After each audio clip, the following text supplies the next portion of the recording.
Something is burning deep inside Russia right now, and it is not just oil. It is the carefully constructed illusion that this war can be managed from a safe distance, that Moscow can keep its economy humming, keep its pipelines flowing, keep its war machine fueled, while the battlefield remains conveniently far away from the heartland.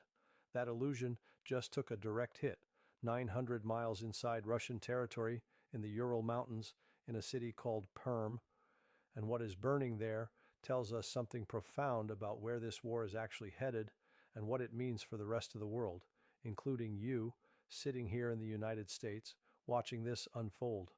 On April 29, 2026, Ukraine's security service, the SBU, struck a Russian oil pumping station near the city of Perm, deep in the Ural Mountains, more than 1,500 kilometers from Ukraine's border. According to the SBU, most of the oil storage tanks at the facility were ablaze. Now let that sink in for a second. For 1,500 kilometers, that is roughly the distance from New York City to Dallas, Texas. A drone, a domestically built Ukrainian drone, traveled that entire distance and hit one of the most strategically vital nodes in Russia's entire oil transportation network. Not a military base, not a frontline position. The financial spine of the Russian war machine, burning in the middle of the Ural Mountains. The station that burned belongs to Transneft, Russia's state-owned pipeline operator, and it is described as a strategically important hub in Russia's main oil transportation system. Oil from this facility is distributed in 4 directions, including to the Perm oil refinery. Nearly all the oil storage tanks were reported to be on fire as a result of the strike. This is not a symbolic hit. This is not Ukraine lobbing a drone at something just to say they did it. This is a carefully selected, surgically precise strike on a choke point, a facility that if you damage it, you do not just destroy one tank. You disrupt an entire distribution web that feeds refineries, that feeds export routes, that feeds the revenues that fund every single missile Russia fires at Ukrainian cities. Now let's take a breath and understand the broader picture here, because what happened at Perm on April 29th does not exist in isolation. It is one strike in a campaign, a methodical, deliberate, strategically coherent campaign that Ukraine has been running throughout 2025 and into 2026, and it is a campaign that is genuinely beginning to produce measurable, documented, undeniable economic damage to Russia. Since the beginning of 2025, Ukraine has launched a wave of long-range drone attacks against military and industrial targets inside Russia. Open source data and media reports point to significant damage to at least 8 Russian refineries, along with a number of oil depots and key logistical points such as pumping stations and ports used for oil and gas exports. The range of targets suggests a well-planned Ukrainian campaign to methodically dismantle Russia's energy infrastructure. Read that again. 8 refineries, multiple pumping stations, export ports. This is not random. This is not desperation. This is a coherent strategy to take apart Russia's energy infrastructure piece by piece, and it is working. Calculations by Reuters analysts based on oil industry trading figures covering the period from January to early February 2025 indicate that Ukrainian drone attacks have disabled approximately 10% of Russia's refining capacity. 10%. And that was the figure from early 2025. We are now well into 2026, and the campaign has only intensified. The cumulative damage by now is almost certainly higher, and it is compounding because when you damage infrastructure this complex, repairs are slow, expensive, and often incomplete. Think about what that means.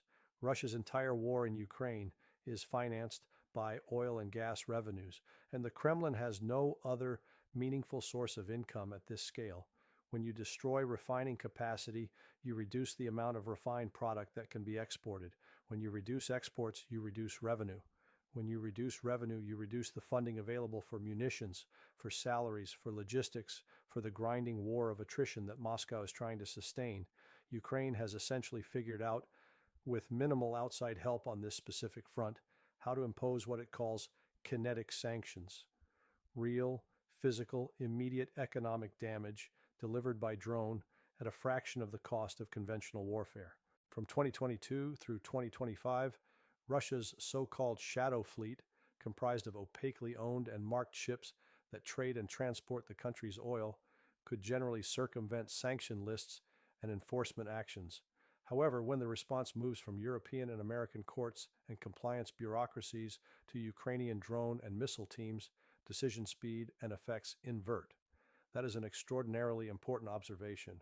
Years of paper sanctions, years of legal frameworks, compliance officers, lengthy enforcement proceedings, diplomatic communiques, all of it produced limited results because Russia and its partners found creative ways around it. But you cannot find a way around a drone that hits your pumping station at 4 in the morning. You cannot lobby your way out of a fireball. The accountability is instantaneous, physical, and impossible to spin away. And yet the Russian government is certainly trying to spin it. Perm Governor Dmitry Makonin said only that a drone hit an unspecified industrial facility, sparking a fire.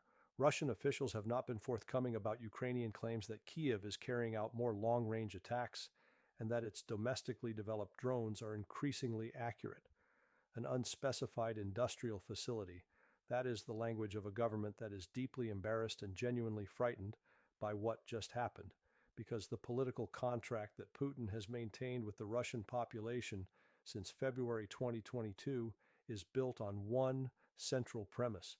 The war is happening over there, in Ukraine, not here in Russia. Daily life inside Russia, for most Russians who are not from the ethnic minority regions bearing the brunt of military recruitment, continues roughly as normal, or it did. That contract is now under sustained assault, and the Kremlin does not have a clean answer for it. Ukraine's eye-catching daily strikes on oil refineries and storage depots are now sending a powerful message to the Russian public that the war unleashed by the Kremlin in February 2022 will not be fought exclusively on foreign soil. That psychological dimension is just as important as the economic one. When people in Perm, an industrial city in the Ural Mountains, a city that probably felt completely insulated from this conflict, wake up to smoke rising above their skyline, when they smell what witnesses described as oil rain falling on parts of the city, when sirens go off and authorities announce an accident involving a release of hazardous substances, the war suddenly becomes very real and very close. That changes things inside Russia in ways that are hard to quantify but impossible to ignore. On April 30th, the day after the initial strike, explosions were heard in Perm for the second consecutive day. Following a new drone strike, authorities declared an accident involving the release of a hazardous substance. A warning was broadcast over loudspeakers throughout the city. There has been an accident involving the release of a hazardous substance. An air alert was simultaneously declared across the Perm region, and videos shared by residents showed a white mushroom-shaped cloud of smoke rising above the city. 2 days in a row, the same city, Ukraine hit Perm on April 29th and came back on April 30th. This is deliberate. This is a message being delivered not just to Moscow, but to every Russian citizen who thought the Ural Mountains provided sufficient protection. There are no safe distances anymore. Now, let us talk about something that the mainstream coverage tends to gloss over, which is the context of why Ukraine escalated precisely at this moment and what the broader strategic logic actually looks like, because this did not happen in a vacuum. Ukraine has escalated its long-distance strike campaign against Russian oil facilities in an effort to stop Moscow from gaining a financial windfall from a U.S. waiver on sanctions amid global supply restrictions caused by the Iran war, according to the Institute for the Study of War. Let that land. There is an active U.S. sanctions waiver in effect, a policy decision made in Washington that was creating a situation where Russia could benefit financially from the very global oil supply disruptions caused by the conflict with Iran. In other words, geopolitical chaos in the Middle East was functionally subsidizing Russia's war against Ukraine. Ukraine's response to that political reality was to say, fine, if the paperwork won't stop the money, the drones will. This is a level of strategic sophistication that the Ukrainian military and intelligence services have developed over the course of this war that I think genuinely surprises a lot of Western analysts who expected Ukraine to fight this conflict the way smaller nations traditionally fight, defensively, reactively, waiting for outside support. Instead, Ukraine has developed an independent capacity for strategic offense that bypasses the political constraints and funding delays that have made Western support so unreliable. The Ukrainian military is applying an effects-based approach to an entire energy value chain, targeting Russia's upstream production assets including oil platforms in the Caspian Sea, key pipeline pumping stations on export systems such as the Druzhba pipeline, power plants and substations, oil storage sites, oil loading ports such as Novorossiysk, and most of all, oil refineries. This is systemic. This is targeting the entire chain from wellhead to export terminal, and the cumulative effect of that systematic approach is genuinely beginning to tell. Since 2024, Russian crude oil exports were steady, but refined product exports fell. That divergence indicates a significant shift. Ukrainian strikes have clearly damaged a meaningful portion of Russia's refining capacity, which both reduces plants' abilities to process crude oil and produce refined products. The result is that more crude oil is shifted from domestic refineries to export markets, maintaining the appearance of operational continuity while product exports decline. This is a critically important detail that almost nobody in the mainstream press is adequately explaining. Russia is trying to make the headline numbers look normal.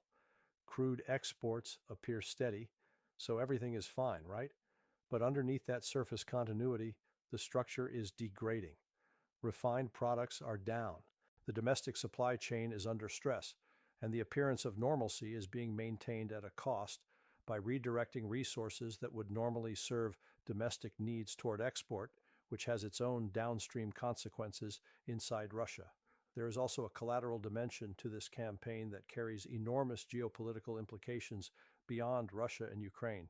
Kazakhstan, and to a lesser extent Hungary and Slovakia, have each experienced collateral impacts because of Ukraine's strikes on Russian oil and gas processing and transportation assets. For Kazakhstan in particular, diversification of oil export routes now holds a new strategic urgency. Ukraine's fall 2025 sea drone strikes shut down the Caspian Pipeline Consortium terminal at Novorossiysk, causing significant reductions in Kazakh oil output. Kazakhstan is a major oil producer. It exports significant volumes through Russian territory and Russian infrastructure. When Ukrainian drones hit those pipelines and terminal facilities, Kazakhstan loses output. Kazakhstan loses revenue. Kazakhstan, a country that has been carefully trying to maintain balanced relations between Russia, China, and the West, is now being forced by physical reality to accelerate its diversification plans. These are seismic structural shifts in Central Asian geopolitics, driven not by diplomacy, but by drone strikes.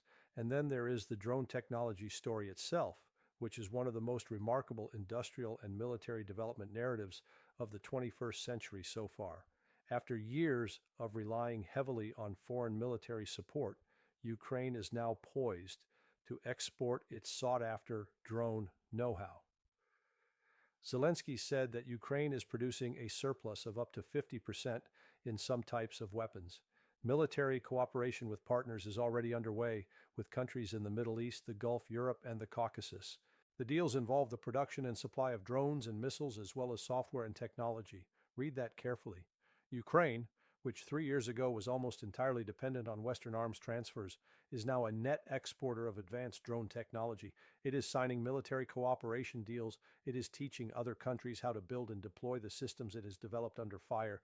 The student has become the instructor, and the laboratory that produced this expertise was the most intense drone warfare environment in human history.